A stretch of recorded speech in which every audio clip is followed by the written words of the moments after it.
pemirsa, terima kasih masih setia bersama kami di Bincang hari ini. Tentunya kami juga masih bersama Komisioner Subkomisi Data dan Informasi KPAI, Klaster Anak Korban Pornografi dan Anak Penyalahgunaan Narkoba, yaitu Bapak Kawian. Ya, terima kasih.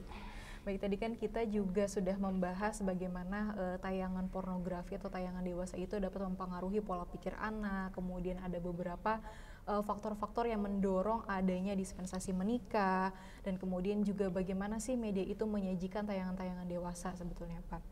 Kemudian kan ada yang mengatakan bahwa pornografi itu dapat merusak sel-sel otak. Betul nggak sih, Pak? Terima kasih Mbak Alia. Jadi saya ingatkan kembali kepada orang tua juga semuanya masyarakat bahwa di negara kita ada undang-undang yang mengatur masalah pornografi, yaitu ya. Jadi undang-undang tersebut itu menjelaskan, menegaskan bahwa setiap orang dilarang memproduksi, mengedarkan, membuat dan mendistribusikan, termasuk juga meminjamkan konten-konten yang bersifat pornografi. Jadi undang-undangnya tegas ya. Kenapa pornografi itu dilarang ya? Karena memang ya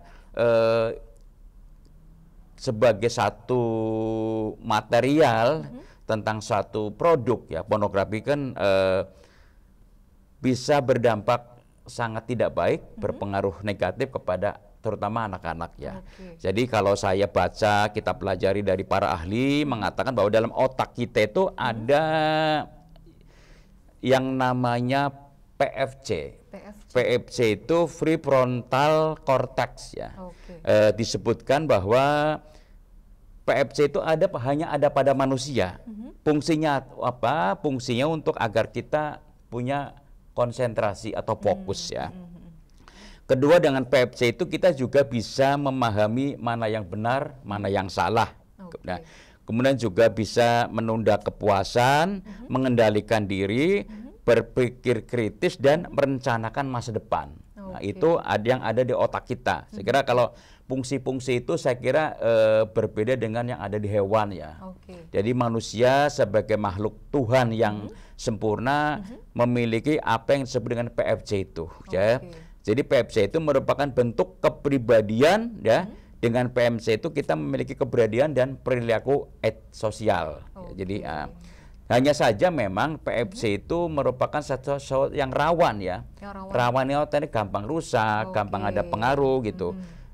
Yang membuat PFC itu rusak ya, ini sekali lagi saya bukan ahli tapi saya membaca ya. Ya, yang bisa membuat PFC kita rusak itu ya karena benturan fisik dan zat kimia. Zat kimia itu ya antara lain narkoba, narkotika dan juga tayangan-tayangan pornografi. Ya. Tayangan dewasa juga berpengaruh. Jadi ada yang menyebut pornografi itu katanya itu merupakan apa namanya narkoba lewat mata. Narkoba lewat mata. Iya, itu pornografi ya. Jadi sekali lagi memang pornografi atau tayangan-tayangan pornografi itu buat anak-anak yang usianya masih sangat belia itu sangat mengganggu pikiran otak mereka begitu.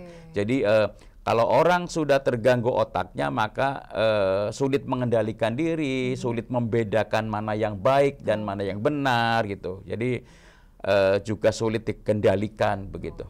Jadi tayangan apa yang mereka tonton itu dimanifestasikan dengan tindakan ya Pak ya, tanpa mereka ketahui bahwa tindakan tersebut itu sebetulnya belum boleh dilakukan, atau tidak layak untuk dilakukan. Dan salah satu pengaruh yang juga harus diwaspadai karena mereka nonton pornografi maka ya mereka akan meniru apa yang dia tonton. Apalagi anak-anak kan kecenderungan anak-anak kan mempraktekkan atau meniru apa yang dia lihat atau apa yang dia dengar.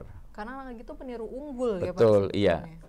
Jadi apa yang mereka lihat tentunya akan mereka lakukan. Apalagi saat ini mungkin kendali orang tua di rumah juga kurang. Terlebih kan sekarang tontonan itu beragam sekali ya Pak. Ada yang di Netflix, ada yang di YouTube. Mereka juga di sosial media yang mungkin sosial media itu cenderung luas dan tidak bisa dilakukan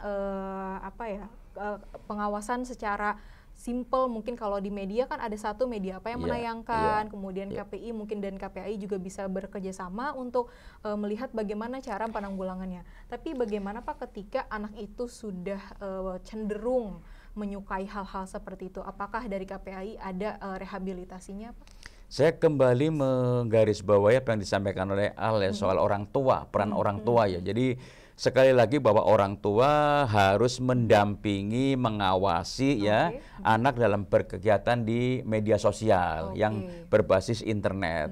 Jadi sekali lagi bahwa orang tua perlu mendampingi, mengawasi ya, agar anak-anak itu perlu diarahkan supaya tidak masuk ke hal-hal yang tidak boleh buat anak-anak. Terus tadi dikatakan bahwa soal apa tadi? Rehabilitasi terhadap anak-anak yang cenderung kecanduan tayangan dewasa. Ya, tentu saja bahwa kalau anak-anak sudah sampai pada kecanduan itu tentu saja anak-anak harus kita anggap atau posisikan sebagai korban ya, bukan pelaku, karena betapapun bahwa anak itu adalah korban dari situasi yang tidak sehat. Ya, mestinya anak-anak jangan dibiarkan, tetapi diawasi, didampingi, dibimbing itu, jangan supaya anak-anak itu tidak menjadi korban. Nah, di Komisi Perlindungan Anak Indonesia KPAI itu ada klaster yang namanya klaster anak korban pornografi.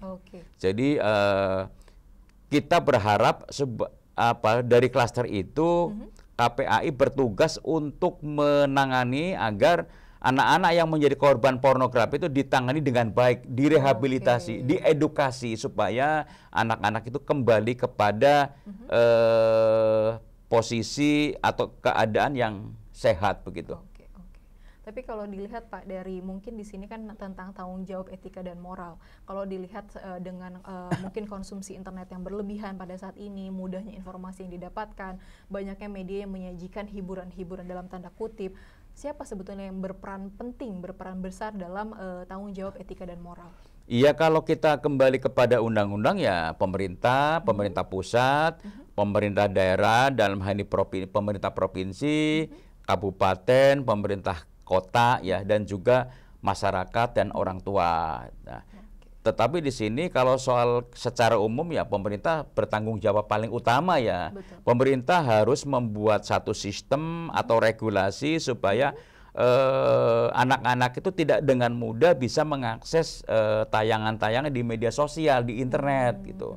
Nah, ini catatan saya bahwa sampai saat ini belum ada regulasi khusus yang mengatur media baru, ya, internet, YouTube, dan platform lain masuk dalam media baru. Itu belum ada regulasinya. Yang ada sekarang ini adalah baru undang-undang ITE, Informasi dan Transaksi Elektronik.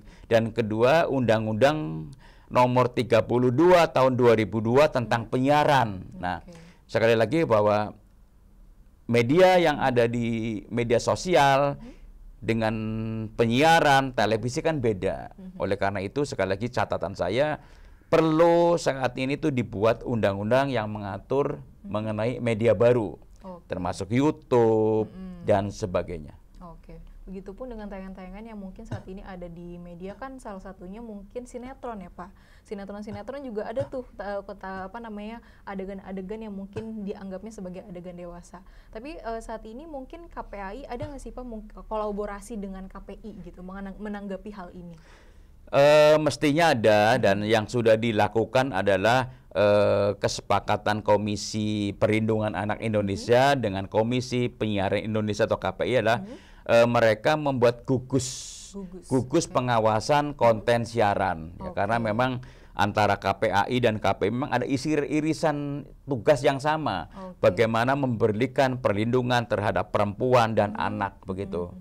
Hanya saja memang tugas KPI tidak bisa diintervensi oleh KPAI ya, begitu pula sebaliknya. Tapi keduanya bisa bersinergi untuk menghasilkan tayangan-tayangan sehat, tayangan-tayangan yang bermanfaat khususnya untuk anak-anak dan perempuan. Kalau misalkan orang tua mungkin di rumah yang memiliki struggling itu menghadapi anak-anak yang mungkin sudah susah diberitahu secara baik, kemudian mereka juga sudah menjadi pecandu, ada nggak sih Pak kiat-kiat mungkin dari Bapak untuk menangani anak-anak itu di rumah? Saya kira ya pertama harus ini ya apa namanya porsinya harus dibatasi ya cara menontonnya. Yang kedua ya diarahkan, diedukasi, ya diajak diskusi. Tapi menurut saya juga tetap harus dengan cara yang baik ya. Anak-anak kita itu kan kebanyakan tidak bisa dikerasi, tapi diedukasi, diajak nonton bersama ya. Oh kita nonton yuk, ini ada film bagus nih, kita tonton bersama sambil berdiskusi ya. Tentu saja jenis film yang kita tonton adalah yang sesuai dengan anak kita gitu. Ada film anak-anak, remaja. Saya sendiri di rumah ya, anak saya yang paling kecil itu sudah 20 tahun, anak perempuan ya. Saya sering ajak dia nonton atau dia ngajak kita nonton, orang tua nonton bersama film-film keluarga. Nanti diskusi, oh ini film bagus gitu. Jadi ya kita ajak mereka lah untuk nonton bersama, kita pilih tayangan yang sesuai dengan usia kita.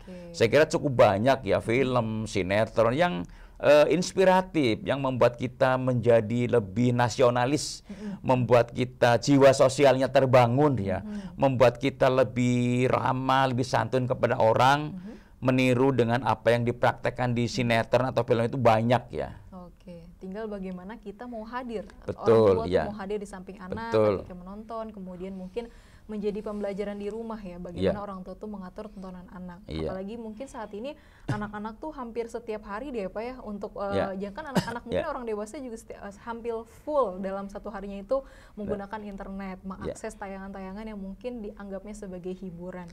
Tapi kalau misalnya saat ini ada nggak sih Pak mungkin program-program khusus dari KPAI menangani hal ini? Saya sedikit menambahkan ya soal tontonan ya. Saya belakangan banyak nonton film-film yang sifatnya itu ILM, iklan layanan masyarakat, yang dibuat oleh Kemendikbud, yang dibuat oleh Kementerian Sosial, yang dibuat oleh Kementerian Pemberdayaan Perempuan dan Perlindungan Anak. Tentang film itu banyak cara menyadarkan supaya kita anak-anak tidak nonton pornografi, supaya anak lebih bersosialisasi dengan baik. Itu banyak lah kita ya, kalau kita buka YouTube, kita buka banyak iklan atau film yang sifatnya itu iklan layanan masyarakat. Berarti itu menjadi salah satu dari sekian banyak kiat yang bisa dilakukan oleh orang tua di rumah ya Pak, terutama menghadapi anak-anak yang mungkin memang anak-anak tidak bisa dikeraskan Pak ya. Nggak bisa dikerasi lah.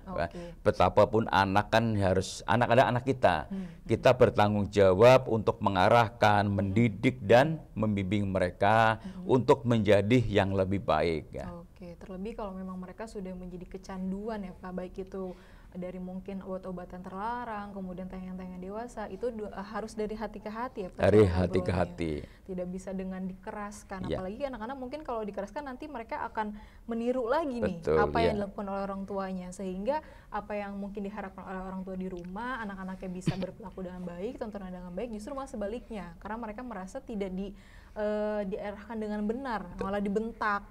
Itu kan salah satu hal yang mungkin tidak boleh ya Pak dilakukan ketika anak-anak tuh mengalami hal itu. Iya, saya kira betul ya, agama mengajarkan kita dalam mendidik anak-anak tuh serulah, ajaklah mereka dengan hikmah, dengan baik gitu ya. Saya kira setiap orang tua punya cara masing-masing yang semuanya adalah baik untuk mengajak anak-anak kepada hal-hal yang baik, mencegah hal-hal yang kurang baik. Berarti di sini adalah adanya kolaborasi panjang ya Pak, bukan hanya dari segi KPAI atau KPI, kemudian mereka menjadi pengawas di media dan pengawas hak-hak anak, tapi juga orang tua di rumah yang punya kendali khusus ya Pak terhadap anak-anak. Hadir di lingkungan anak, kemudian ada bersama anak, menjadi pendidik anak di rumah, itu menjadi bagian terpenting orang tua ya Pak ya. Betul. Untuk closing statement-nya gimana ya Pak?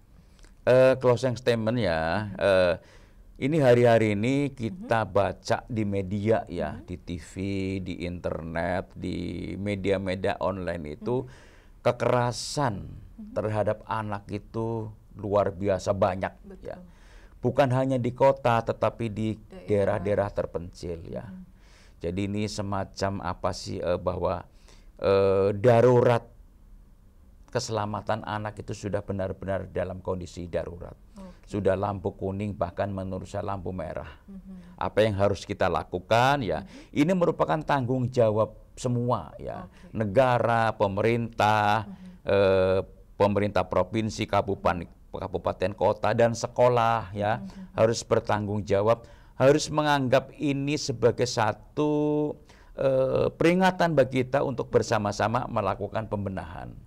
Bahkan yang memprihatinkan lagi itu banyak kasus kekerasan terjadi di sekolah atau di pesantren atau di lembaga pendidikan pada umumnya. Pelakunya guru, pelakunya tenaga pendidikan. Nah, ini merupakan PR kita semua ya. Bagaimana agar anak itu posisinya sangat strategis ya. Undang Dasar 45 mengatakan kepada kita bahwa anak ya harus diselamatkan, harus dilindungi, harus bebas dari perlakuan kekerasan dan diskriminasi. Anak adalah generasi masa depan yang akan memimpin bangsa dan negara ini. Ya. Jadi sekali lagi kepada orang tua ya, kita awasi anak-anak kita, kepada kita bimbing anak-anak kita. Kalau yang sibuk bekerja ya sisakan waktu untuk bersama anak-anak. Ya. Kalau misalnya bekerja bisa sempatkan waktu untuk nelpon ya, untuk ngecek ke rumah bagaimana kabar anak-anak kita. Saya kira dari waktu sehari masih ada waktu, kesempatan untuk mengecek apa yang dilakukan oleh anak-anak kita. Oke, baik pemirsa Tata Rasa, kita sudah menemani Anda selama 30 mungkin lebih. Saat ini juga pembahasannya cukup menarik sekali, terlebih berkaitan dengan anak-anak. Tentu anak-anak selalu menjadi korban yang paling mudah ya Pak ya. Baik, pemirsa, sebelum kami pamit undur diri, kami akan kembali untuk selalu setia bersama kami dan terhubung bersama kami di sosial media seluruh Sultan TV. Jangan lupa like, comment, subscribe, dan follow seluruh sosial media Sultan TV. Saya Herunisa Araf dan kru yang bertugas pada hari ini pamit undur diri. Terima kasih, sampai jumpa kembali. Wassalamualaikum warahmatullahi wabarakatuh. Waalaikumsalam warahmatullahi wabarakatuh. Terima kasih. Terima kasih.